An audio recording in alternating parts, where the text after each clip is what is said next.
All right, well, welcome. It's Backstage with Geoffrey Morrissey. I am Geoffrey Morrissey. We're backstage at the Royale. I'm joined by Patrick from the Great Band Tennis. Patrick, how are you today? I'm doing well, and we're all starting to feel better. We're on everyone's on an antibiotic regimen right now, and I think it's all working, so we're in good spirits. What went through the tour van? Was it just the cold, the flu? This has just been a really hard tour. The weather's been ridiculous, and we've all been sick. I think this is definitely the most amount of people in our crew that's ever been sick before.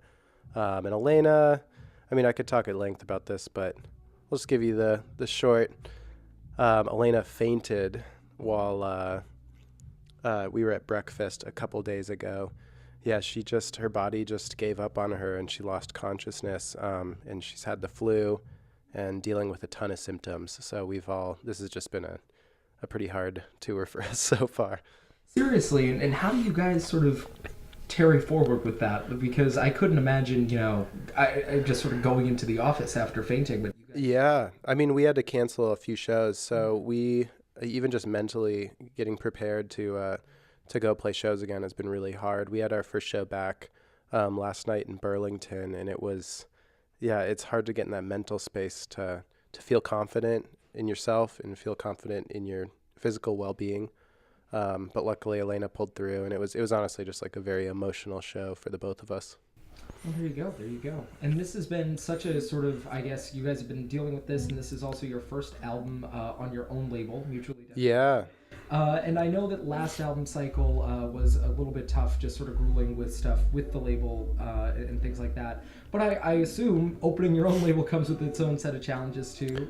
So how has that process been treating you now? Yeah, it's been great. Honestly, when we first started it, we woke up every morning thinking we made a mistake because we were just we took on so much responsibility and we emptied out our bank account in, funding a release all on our own. And it's just a lot of expectation to put on yourself and a lot of expectation to put on your relationship with your significant other.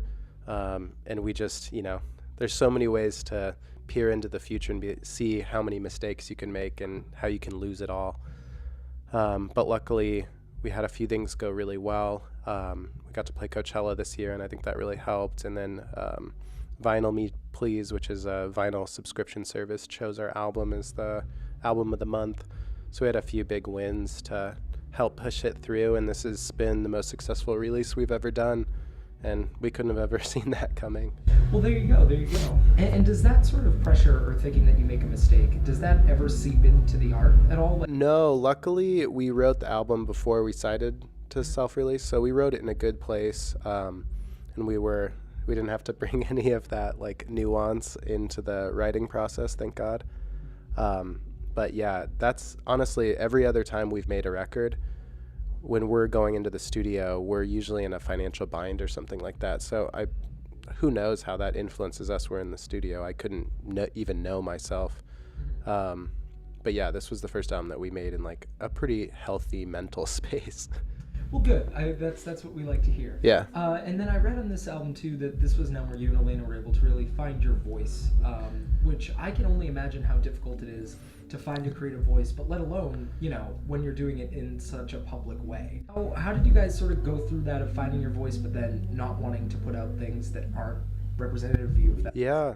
Well, we actually got to a place with our last album where, if I'm being frank, we just weren't having fun anymore. We felt like we weren't being represented through our art to the degree that we wanted to be. And when we walked into recording this album, our only goal was to make something the both of us loved. And we threw away the idea that this needed to be our occupation. So we both accepted the fact that, hey, we're going to make this album. If it doesn't do well, let's just get part-time jobs and do this as a hobby, which is what it was when we first started. And once we kind of grappled with this potentially being a failure, we were able to make something really beautiful that was unhindered by expectation. So you go in making an album that you want to love, sort of that being the goal. Yeah. So where do you start with that? Is that a different mindset, if that makes sense, sort of going into it? Were there certain things that you're like, all right, if we're really going to make this us, I want to do this? Well, the most basic thing I can tell you is that when you're making something for other people, you find yourself So like most radio stations won't play a song unless there's 3 choruses. Mm-hmm. And we struggle with this because we really love 2 chorus songs. Mm-hmm. And we have a ton of songs that just have 2 choruses. And we have a ton of songs that just have 1 chorus. And we always fight with labels about this. Like, we'll turn in our demos, and then the label A&R person will be like, oh, there's only 2 choruses here. I can't push this on major radio. Like, they won't even allow it because it doesn't have three choruses. So it's just little stuff like that where it's just, if we don't have to listen to that little chirp in the background that's telling you, hey, 3 choruses here, or the chorus needs to come in at 30 seconds. I feel like once we were to eliminate all of that, we could make something that we really loved. Which is really interesting. I mean, we're a more independent radio station, so that never crosses my mind, and I work in radio, but Thank God. Never crosses the listener's mind. Like, I wouldn't think so. Yeah. Good song's a good song, and I think people have lost, their ability to listen, or at least a lot of like influential people in the music industry tend to lose sight of that. They tend to look at it as like a math equation or something like that, and it's you just need to listen to it. And that's how you know if you like it? Yeah, simple math. Well, there you go. And then so you guys also have a new EP out. Why not wait and sort of loop that in with another album? Yeah, I mean, we thought about that, but we had a few songs that we didn't get to when we were writing Yours Conditionally, and they just kind of stayed in the demo stage. Mm-hmm. And throughout all this touring, you end up getting very creative when you perform every night, and you start to, expand on different like licks or melodies that you've been working on over the course of the last couple years. And we just felt really engaged and really wanted to record that as soon as we could. And then so the name of the EP is We Can Die Happy, which is such an intense name and a very, very good EP as well. But what led you to that name? I mean, yeah, I mean, it's a little tongue-in-cheek, but I would say it's just an homage to this year in choosing for ourselves that, we wanted to self-produce, self-record, self-release our album, and just having confidence in ourselves. It's kind of just like a tip of the hat to the success we've had this year. So, yeah, we're just truly grateful for everything, and we wanted to have the EP portray that in some way. Well, there you go. You guys are famous for, I guess, sort of taking out to the sailboat. I don't want to ask you another question about the sailboat because I feel like it must come up so often. It does come up. But I think that from what I've been able to glean, the main thing about that is sort of being able to have an isolated space to create. Yes. So how do you recreate that isolation when you aren't on a sailboat? Because it is really tough. I will be honest. Like Elena and I are both very fragile people when it comes to creativity. We tend to, and we're also very judgmental on the same note. So when we come up with an idea, if we're not working to foster that idea, it'll just evaporate before our eyes. So when we write and we're not in isolation, it tends to be kind of a process of trying to let ourselves make mistakes, honestly, and not look at it too microscopically, and do a lot of first takes, a lot of just move quick. Like, don't assess everything on a very micro level. Just let it flow as quickly as possible. It sounds like overthinking almost can be like the bane. Yeah, I mean, we do a lot of overthinking when we're writing in isolation. So overthinking again when we're in the recording phase is not really necessary. It's easy to do that, though. It's easy to hear something back and look at it on a very microscopic level and make decisions that way. But sometimes that doesn't turn out the best song. Mm-hmm. And do y'all analyze sort of your live shows, I guess, with the same level of scrutiny? Sort of like, I mean, obviously you guys have vision for a tour, but like night after night, like, oh, we could have done this better, we could have done that, or is it just sort of going out there? I think the songs change a lot as we tour. Like our first tour on this record sounded drastically different than where they're at right now. We're constantly tweaking things and changing the arrangement. We even like changed the arrangement of the song to make it more impactful live.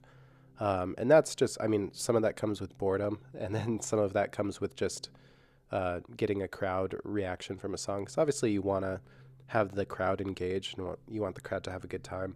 So we hear that, and we try and make changes when we can to make the songs, more deliverable. And what's one song that really sort of sticks out to you when you think about how it's changed? Modern Woman, we've played it so many different ways.